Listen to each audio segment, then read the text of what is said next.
transit-oriented development we're taking very seriously, along with commercial uses that are appropriate for the neighborhood so that it actually decreases the vehicle use. We're actually opening the opportunity up for uses that would be beneficial for anyone that's in the neighborhood area.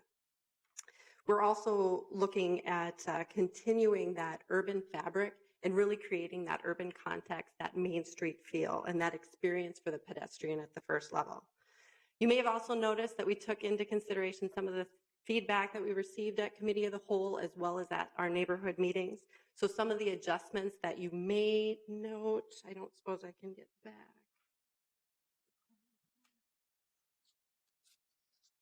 So some of the adjustments that you may note are the dumpster location. Previously, that was at the southwest corner of the site, right next to the building on the northwest corner. And one of the things we heard was there's a lot of noise related to the trash collection. So we identified a location at the interior of the site that would be more appropriate. As a result, that did take away some parking stalls in that area. And we saw an opportunity to address one of the comments that we heard from the neighborhood in that, similar to what we were just hearing, there is a significant street use right now in this neighborhood from individuals that are using light rail transit, and they're basically using the streets as a park and ride for not just a day or an evening, sometimes for a week at a time. And as part of that, we felt we had an opportunity to provide some additional parking for those commercial uses on our property and in the neighborhood to address that concern. In addition, the south stair so at the very south of the site, that previously we were requesting a variance for that particular stair. We worked with the plan and identified a way that we could bring that into the site so that we were avoiding a variance in that area and also really creating more openness for that neighbor. So let's dig into a few of the denials, but first I think we'll start with some alternative compliances related to the landscaping, because I think a lot of the denials for variances and the conditions that were noted tie to that idea of creating separation and the landscape buffer between our project and the adjacent uses.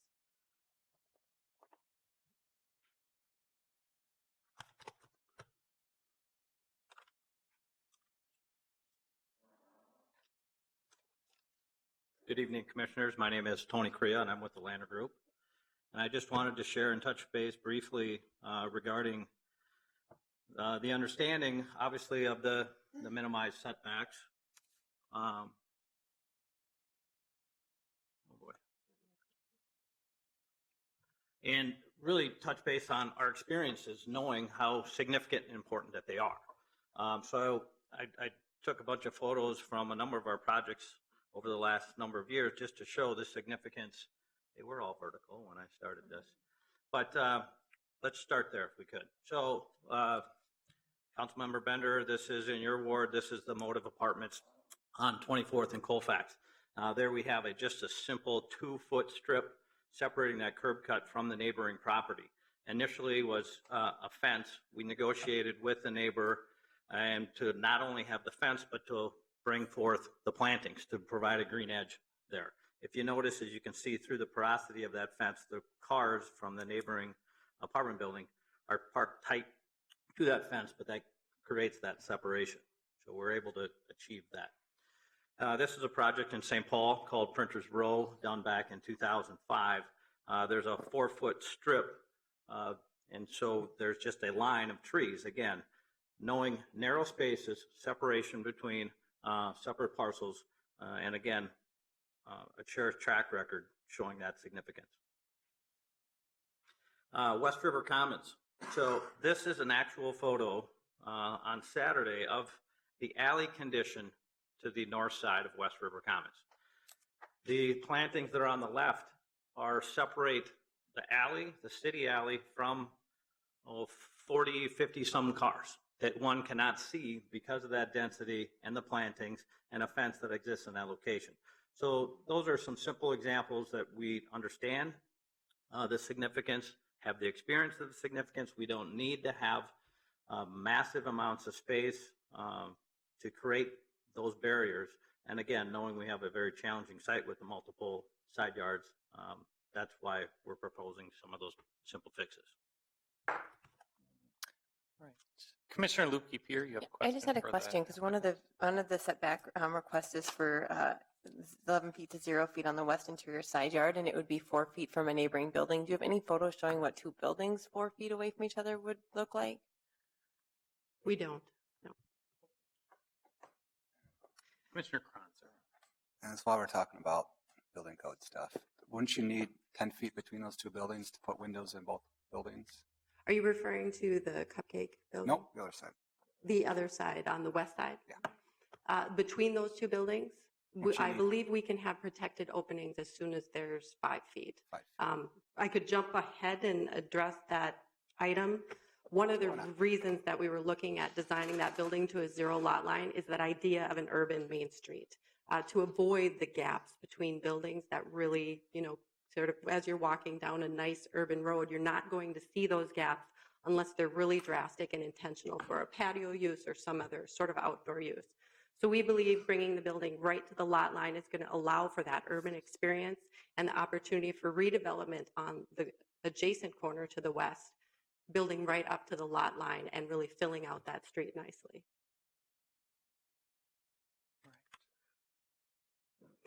So just to step through a few of the denials specifically, and I'll try and make it simple and tie them. It was great to have that exhibit and tie them to some of the conditions. So to begin, item E on the south interior side yard setback, a reduction from 5 feet to 4 feet had been requested, and we request acceptance of this variance request. You'll note that number 10 also declines the alternative compliance proposed, and that would require us to go all the way to a 7-foot landscape side yard.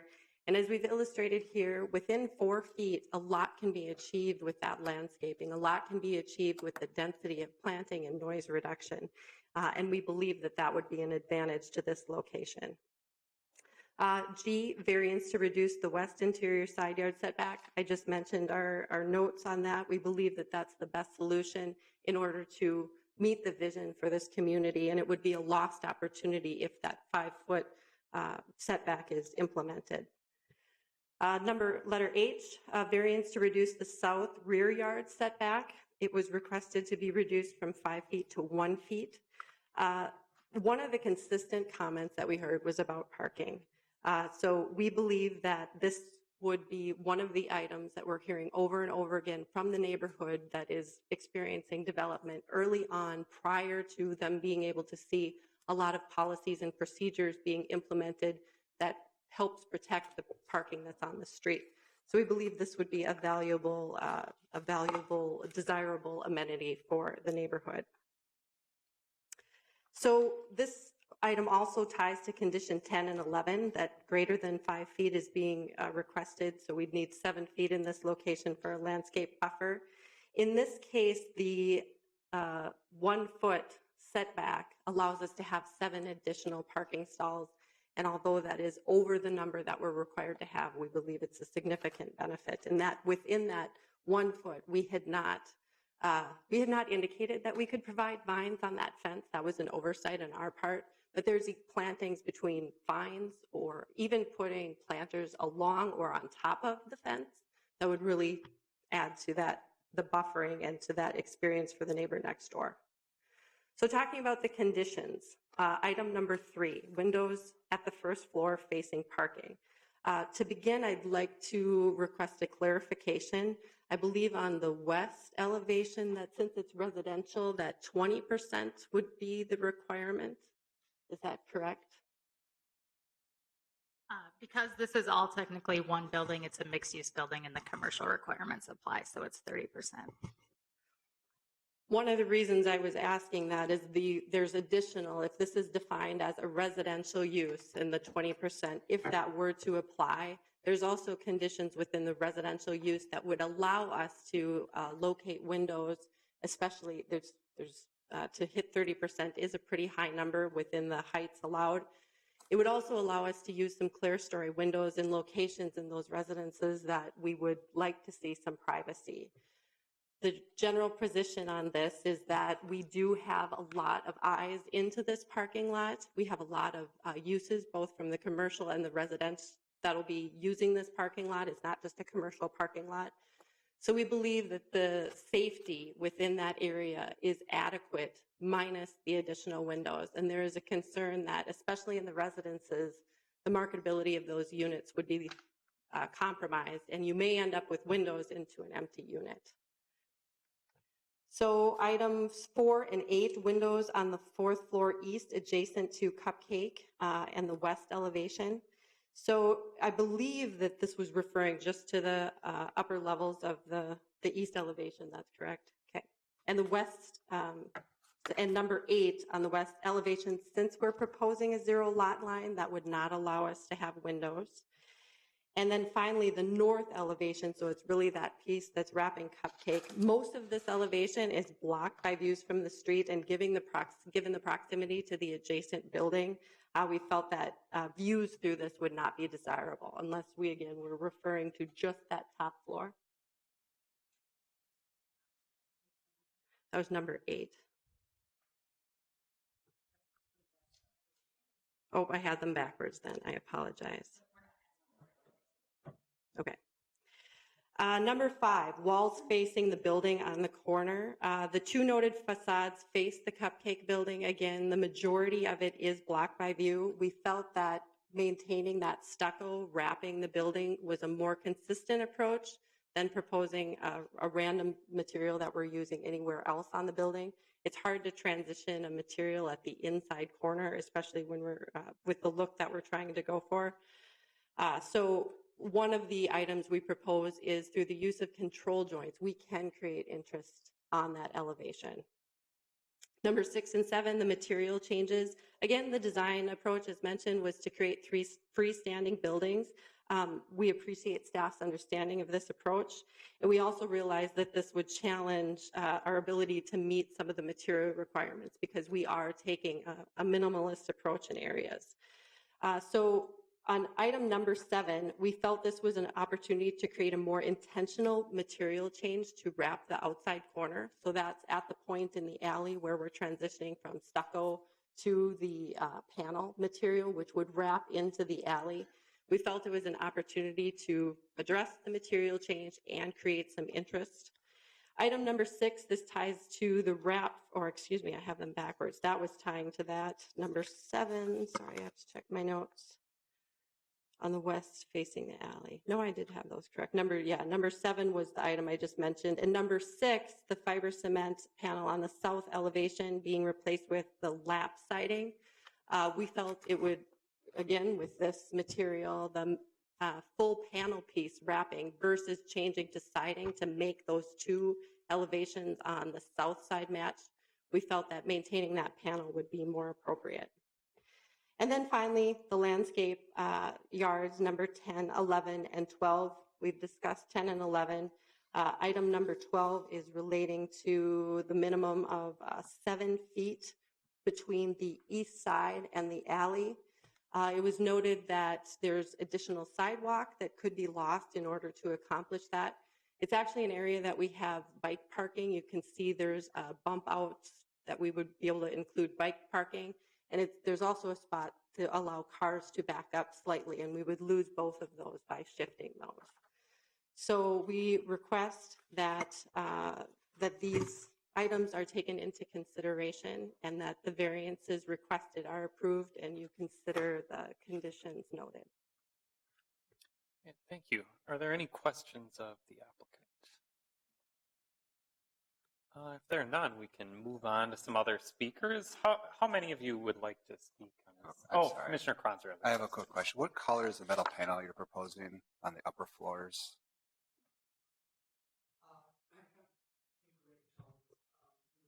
If you don't mind, come to the microphone just so it's recorded. Probably light to medium gray. And it's a corrugated metal panel, or Yes, yeah, probably more of a square profile versus the curvy one. metallic or paint?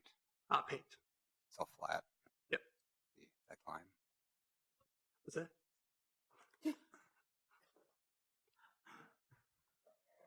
All right. Okay, how many of you would like to speak on this item, just so I have an idea? So just a couple people. So you can decide who goes first and come to the microphone and state your name and address for the record.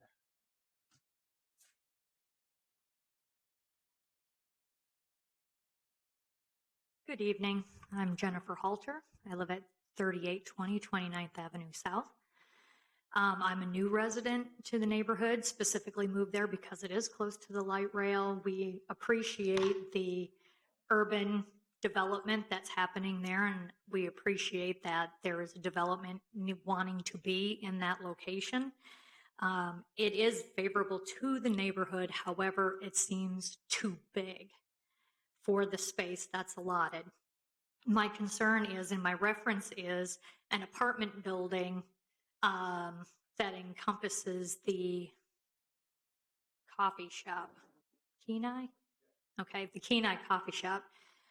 It is one floor lower or one less floor to that, and it seems to work pretty well for the use of the space.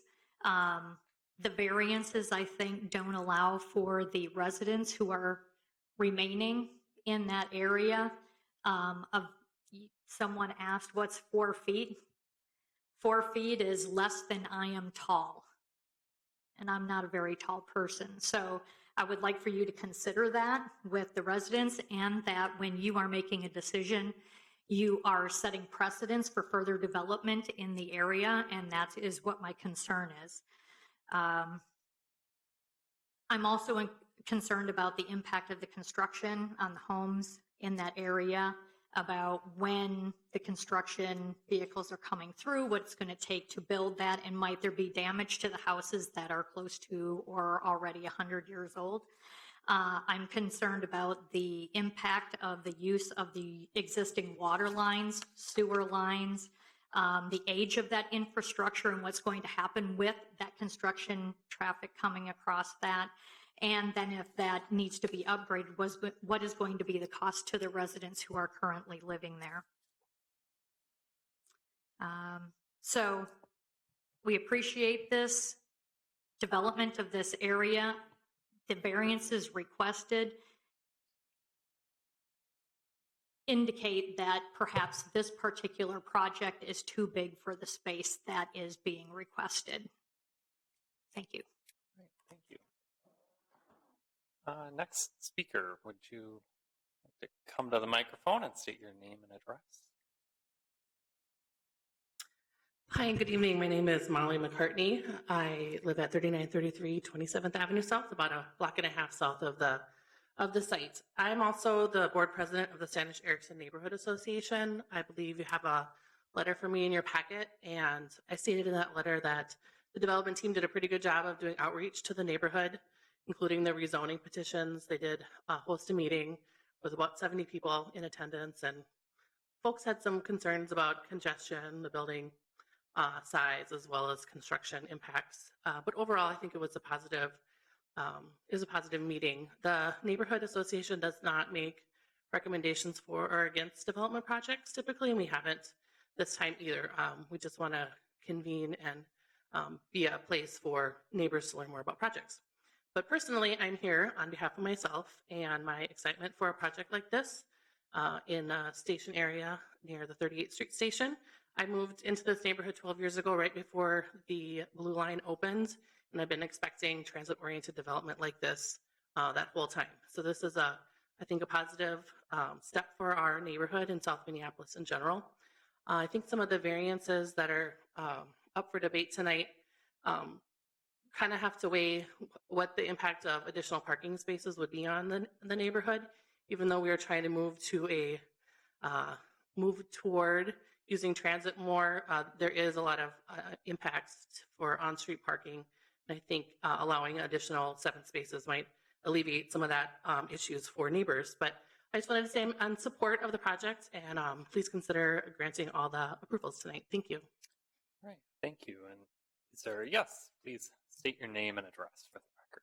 My name is Kirsten Kukler. I live at 3814 28th Avenue South, and my building will be torn down.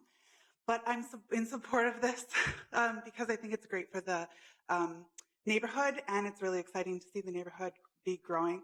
I also agree that parking in front of my house is starting to get more and more difficult, and so the variances that they're proposing to add additional parking, particularly because they're adding additional residences, are would be valuable if I was staying in the neighborhood, but I'm not. So good luck. Thank you. Is there anyone else who would like to speak on this item? Seeing no one, I'll close the public hearing. And commissioners, we have a total of 12 applications before us. Are there any further questions of staff? Commissioner Bender. Thank you, Mr. Chair. I wondered, Kimberly, if you could put the that very helpful graphic back up as we track through the different variances. Right. Yes, that would be helpful. I have a question for staff. Are there any parking meters on 38th Street currently? Doesn't look like it. No, not directly in front of the site. Any parking meters anywhere nearby? No, not that I'm aware of. There are a couple of critical parking areas further down, closer to the station, but no meters. Okay. Are there any further questions? Commissioner Lukey-Pier. I actually didn't have a question. I was going to make a motion, but. Go ahead. All right. I'm just going to get the ball rolling here. I'm going to move approval of items A, B, C, D, and F. I think Nicole's team's done a really good job of making a building kind of fit in the scale of the neighborhood while making, it's a large building, but it reads as 3, and I appreciate that. So. All right. So Commissioner Lukey-Pier has moved approval of items A, B, C, D, and F. Is there a second? Second. We have a motion and a second. Is there any discussion? Mr. President, can you repeat that one more time? Yes, that is a motion to approve items A, B, C, D, and F. That is the rezoning at 3806 28th Avenue South, the rezoning of 3812 28th Avenue South, the variance to increase the maximum FAR, the variance to reduce the required front yard setback, and the variance to reduce the east interior side yard setback and north interior side setback. Not E. That's F. Yes. A, B, C, D, and F. Okay. Is there any further discussion on that motion related to items A, B, C, D, and F? If there is none, clerk, please call the roll. Freeland. Aye. Magrino. Aye. Lukey-Pier. Aye. Kranzer. Aye. Gagnon. Aye. Bender. Aye. 6-0. And that motion carries. So moving on to some of the other items, starting at the top is item E, the variance to reduce the interior side yard setback along the south property line for surface parking. Further questions about that, or would someone like to start us off with a motion?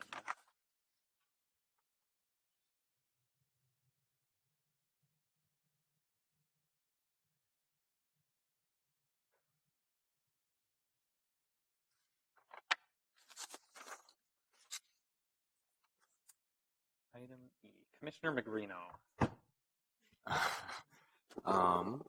I will make this a little bit less complicated. I will move to adopt staff findings and reject both of the applications for the south side setbacks. That's item E and H. So that is a motion to deny variances E and H. Is that correct? Yes, that's correct. And did I hear a second? All right. So we have a motion and a second. Commissioner Bender. Thank you, Mr. Chair. I realize we've spent a while on this. I just wanted to ask staff again to just describe the impact that this will have on the project. Sometimes we do things here and then we get appeals, and if we can sort of make sure we're clear on all the impacts. If E were to be denied, it's possible for this row of parking stalls or one row of parking stalls in this section of the parking lot to become compact, which would reduce their length by 3 feet. That additional 3 feet would bring it into compliance with the 7-foot landscaped yard and the minimum side yard setback requirements of 5 feet. Also, the sidewalk back here could be adjusted to gain a little space. There are a couple of options on the side of the parking lot. Also, 25% of the stalls can be compact. So if those 8 stalls became compact, they'd be within that 25% allowance. Over here, where the yellow line is, that's the setback from 5 feet to 1 foot. If you're weighing one or the other, it's theoretically, if you were to leave this and this became compact, it's possible, but that wouldn't bring it into compliance. That would give you 3 feet, which would still require a variance from 5 feet to 4. Both rows couldn't become compact without exceeding that 25% maximum for compact parking stalls. There is a variance for that, but that's not one that's been applied for here tonight. So the options, if we denied both of these variance requests, would either to remove parking spaces from the plan or to come back some other time in the future to request a variance for more compact parking spaces. Yes, if H were denied, those 7 spaces would need to go away, or an additional variance for compact parking along with a side yard setback reduction or rear yard setback reduction would be required. And I know the answer to this question, but it's not possible for us to allow for those extra compact spaces because no variance application has been submitted. Correct. The public hearing notice did not include that variance application, and those findings weren't made in the staff report. And can I just, not to belabor this, but I think it's kind of important because it sort of affects the overall project, and I'm hearing folks say that they want the parking spaces. So the anticipated result that we want from denying these variances is, are we trying to create more space? Because the space, it's either surface parking or what is it? We're trying to get more greenery here.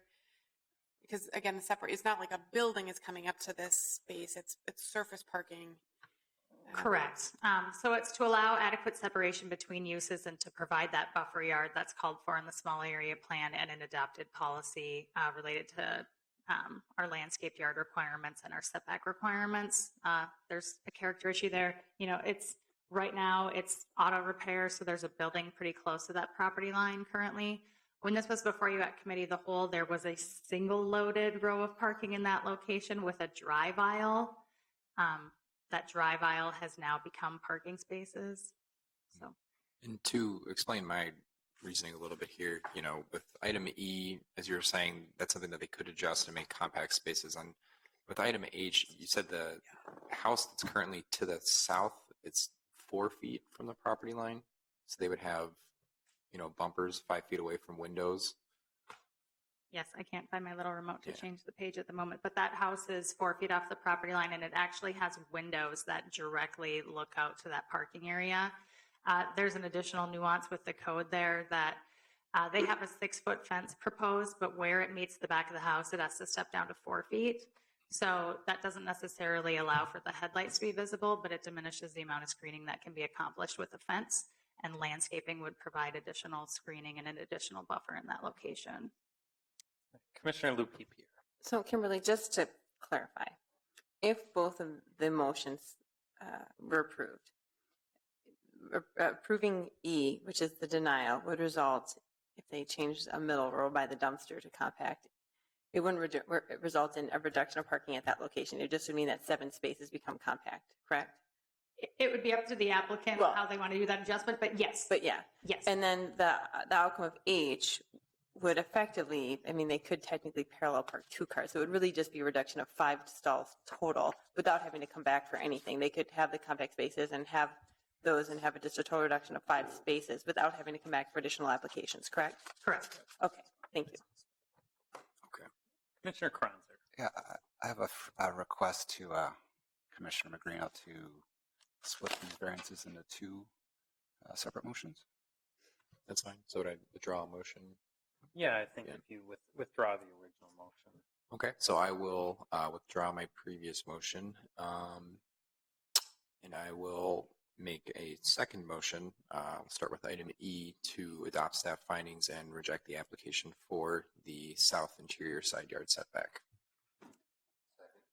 So we have a motion and a second to deny variance E related to the interior south side yard setback in the area where the applicant is requesting a variance to reduce that setback from 5 to 4 feet. Commissioner Kronzer, did you have anything to Yes. add? So I will not be supporting this motion because I think 1 foot here is better put into the parking stalls. You've got columns coming down for the building above. Making these even smaller is just going to make this parking lot even more of a disaster than it might already be. If I can speak to H, I think I do support denial of H. So let's give parking as good a chance as we can get. 1 foot in the side yard is, I think, negligible either way. Can I ask Commissioner Lupke, oh, your sorry. question. Yeah, I had a question for Commissioner Conjure because I'm looking at this too, and I'm thinking the columns don't have an impact on the depth of a space of a compact versus traditional. So what's the 1 foot gaining that versus not gaining that they can't still do? Because I'm not seeing 7 compact spaces isn't the end of the world. We see them all over the place. They could still have them. In my personal driving experience, the depth of stalls relates to how far people pull into spaces, and people don't generally pull all the way up to touching the thing in front of them, the 18 feet or 16 feet or whatever it is. And with the columns, I was just in Whole Foods this weekend downtown, and that is really tight under there. So I think the balance here is giving a little more space to the parking. So I think 4 feet, while not ideal, is still a good amount of space to landscape.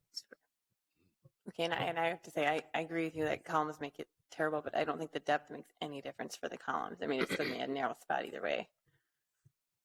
Although I wish that they would space them wider because it is a nuisance. I was just going to ask, what is the distance between the structure to the south of on that east side? Is that do you know? On the east side? Yeah, below item E. I was just going to offer, it is probably possible to hold them to the 5-foot side yard setback requirements on the east side of the parking lot and take that 1 foot from the sidewalk, and then allow this south row of parking by the yellow line to become compact, which would reduce their variance from 5 feet to 4 feet. So these would be compact, these would stay standard, and you could steal a foot from the sidewalk potentially. I'm probably making it more confusing, so I'll stop offering commentary. Commissioner Kronz. I believe you're shifting parking stalls away from building structure, and then you're back to the same problem. But maybe the applicant could speak to that. Yes. Like this second row of columns from the south, Yes. kind of right between where it says the 2-bed. Yeah, right. Right. Nope, down there. Oh, these, Like if you shifted the whole parking lot a foot. exactly, you're and the not same doing- thing happens right here. Right. We start to push those columns into the drive aisle and make it narrower, unless you shift essentially. your structure, which is maybe possible. I don't know. I don't know, wood frame construction, you're really limited on how you structure those dwelling units so that we make sure that everything's bearing and have corridors in the right position. So making those kind of adjustments end up making pretty significant shifts in the overall layout of the building. All right, Commissioner Bender. Thank you, Mr. Chair. So I'm going to support, so I'm not going to support Commissioner Magrino's motion here on E. I think this is a reasonable, variance request that has far less impact than the yellow line one over there. So just to give the sort of maximum flexibility with this, I think what I think is minimal impact, the most minimal impacts on the adjacent properties, I'm going to go with that E versus H, supporting E and not supporting H, which would be a no vote on Commissioner Magrino's motion. All right. So is there any further discussion on the motion to deny variance E? Hearing none, Clerk, please call the roll.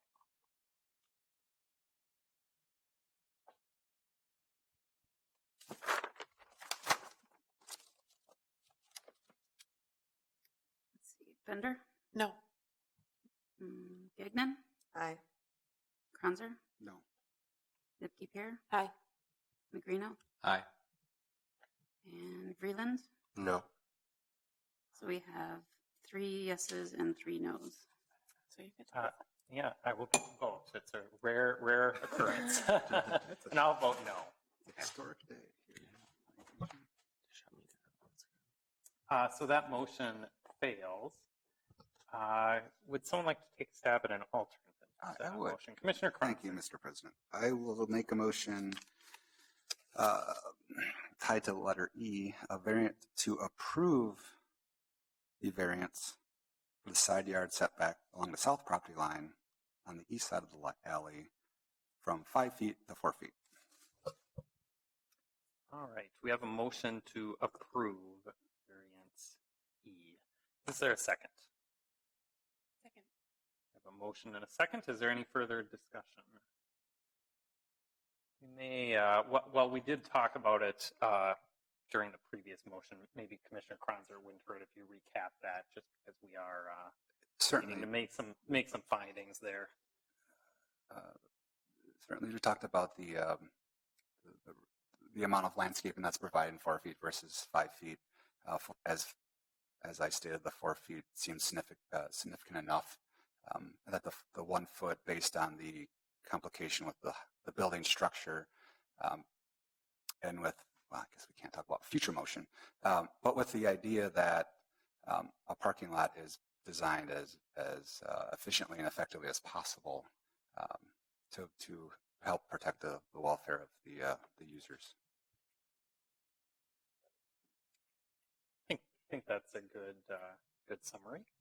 Is there any further discussion on that motion? Commissioner Bender. Thank you, Mr. Chair. Just to echo Commissioner Kronzer's point of view, I think the findings for the other variances,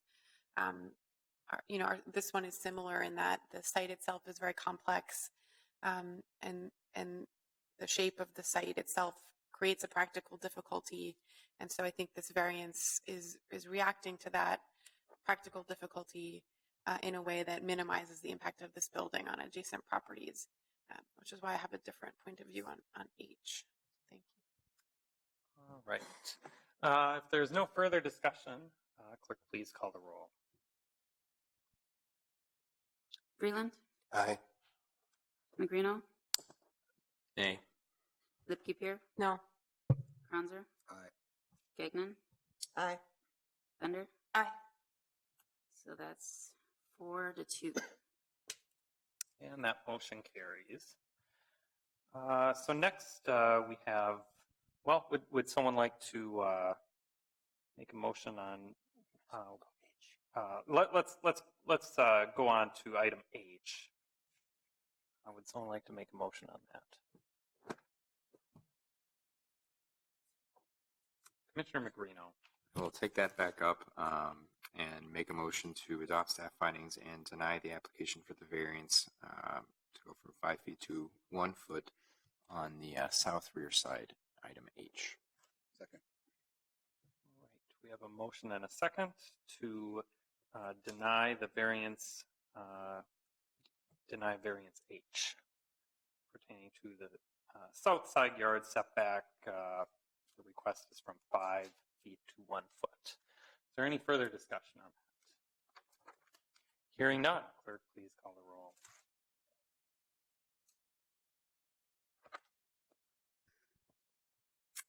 Bender? Aye. Gagnon? Aye. Kranzer? Aye. Lipke Pear? Aye. Magrino? Aye. Vreeland? Aye. So that's 6-0. And that motion carries. Moving on, would someone like to take a stab at a motion on one or more of the other applications? Commissioner Kronzer. Well, variance G to reduce the west interior side yard setback I will make a motion to approve the request to a 0 lot line, to a 0 setback. And I'll speak to that in a second. All right, so we have a motion on variance G to approve the variance for a 0 lot line. Is there a second? We have a motion and a second. Commissioner Kronzer? Yes. So my rationale here is similar to what the applicant is talking about. It's an urban street. The property to the west is zoned C1. It is a commercial use. I don't see any real benefit from making space here. It seems like if it works better for the project, I don't see a really good urban form issue with reducing that setback. Commissioner Lupke here. I have a question for the applicant, actually. Nicole, does having it 4 feet from the adjacent building negate the next door neighbor's ability to have windows on the second floor? We're actually referring to this location, Mm-hmm. correct? And so the distance to the adjacent building, I don't have it off the top of my head, but it's more than 4 feet in that location, isn't it? 4.5, 5. I do not believe it does. But if it's under 5 feet, doesn't that not allow them by fire code to have windows? The neighboring building is non-conforming as to its placement to its own property line, and the non-conformity related to its existing openings aren't impacted at all by the construction of a building next door. Huh. So we've run into this before. The AC Hotel over here next to the Lumber Exchange, where they had windows on that side. Existing openings, moving the lot line would impact those existing openings, but constructing a building next door and decreasing the separation doesn't. Oh, interesting. Huh. Cool. Thanks. Okay, so we have a motion to approve variance G. Is there any further discussion? Commissioner Magrino. I just wanted to ask if we're making a motion to approve the application for the variance, if we still wanted to include the conditions noted by staff there for the in lieu of approval there. So windows and landscaping. Maybe Commissioner Kronzer, since you made the initial motion. I believe the first condition is moot because the proposal is for a 0 lot line. The second issue does say as allowed by building code. I believe we could keep the second condition. No? Couldn't. Now let's remove the second condition as well. Okay, no conditions. Okay, so maybe we should just clarify in the motion language, Commissioner Kronzer, you're saying that the motion is to approve variance G and remove the 2 conditions that are stated in the staff recommendation, just so that's accounted for. So we have a motion and a second there. Is there any further discussion on that motion? Hearing none, clerk, please call the roll. Just to clarify, we will need findings because it's contrary to staff recommendation on this one. Okay, yeah, that's a good point. All right, Commissioner Kronzer, if you want to take a moment and yeah, I will justify that.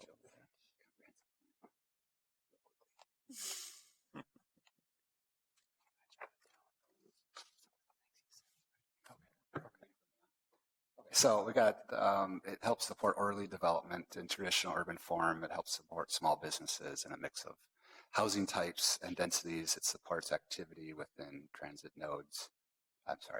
areas and commercial nodes. I'm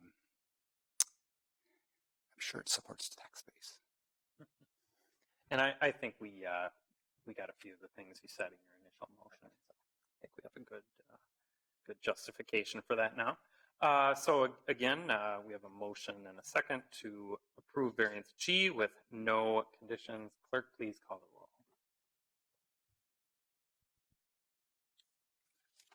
Bender? Aye. Gagnon? Aye. Kronzer? Aye. Lipke-Pier? No. Negrino? Aye. And Vreeland? No. So that is 4 yeses and 2 nos. All right, and that motion carries. Maybe someone would like to take care of items I, J, and K, the variance to the pedestrian-oriented overlay requirements, vacation of air rights in the alley, and the minor subdivision. Commissioner Lukey. I move staff recommendation for items I, J, and K. We have a motion and a second. Is there any further discussion on the motion to approve items I, J, and K? Hearing none, clerk, please call the roll. Freeland. Aye. Magrino. Aye. Lipke-Pierre. Aye. Franzer. Aye. Gagnon. Aye. Bender. Aye. 6-0.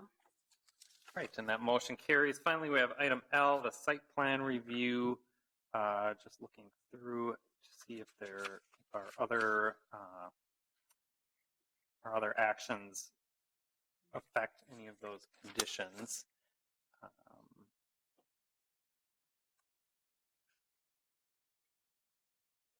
Would someone like to start us off with a motion? Commissioner Bender. Mr. Chair, thank you. I don't want to make the motion because I think others may have stronger feelings about the materials, but I just wanted to make a comment that we've had a lot of back and forth lately about building materials and conditions that are placed in planning commission, and then project teams needing to make changes, which now we understand often have to come back through the planning commission for an entire approval of the whole project. So I just wanted to remind everyone that, and just make sure that we can have some back and forth with the project team if we're going to design the building here in planning commission, and we make sure it's something that we can expect to be built, and that we're not going to be back here again in a couple of months revisiting the decisions that get made. And I know it's getting late, but I just don't want to rush through some of these final details and force the whole project to come back through. Right, thank you. Yes, Ms. Helene. Number 8, which relates to windows on the west elevation, would be eliminated with the approval of that variance, as they would not be allowed now per building code.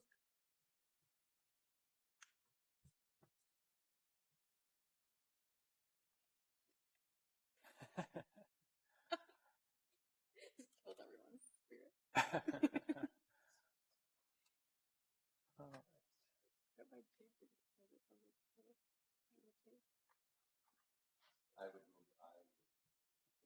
Commissioner Vreeland, would you like to make a motion? Aye, with the exclusion of 8, which is no longer permissible. All right, so we have a motion to approve item L, the site plan review, removing condition number 8. Is there a second? Yep. We have a motion and a second. Commissioner Cron. Yes. Kimberly, isn't number 10 also affected? I was just getting up here to say that, yes. Sweet, why don't you say that? So the landscape yard 7 feet in width between the parking lot and the south lot line. That one would need to be modified. So it relates to both the east and west sides of the parking lot. So I think with the motion that you made, that landscape yard would end up being 4 feet in width on both sides of the alley.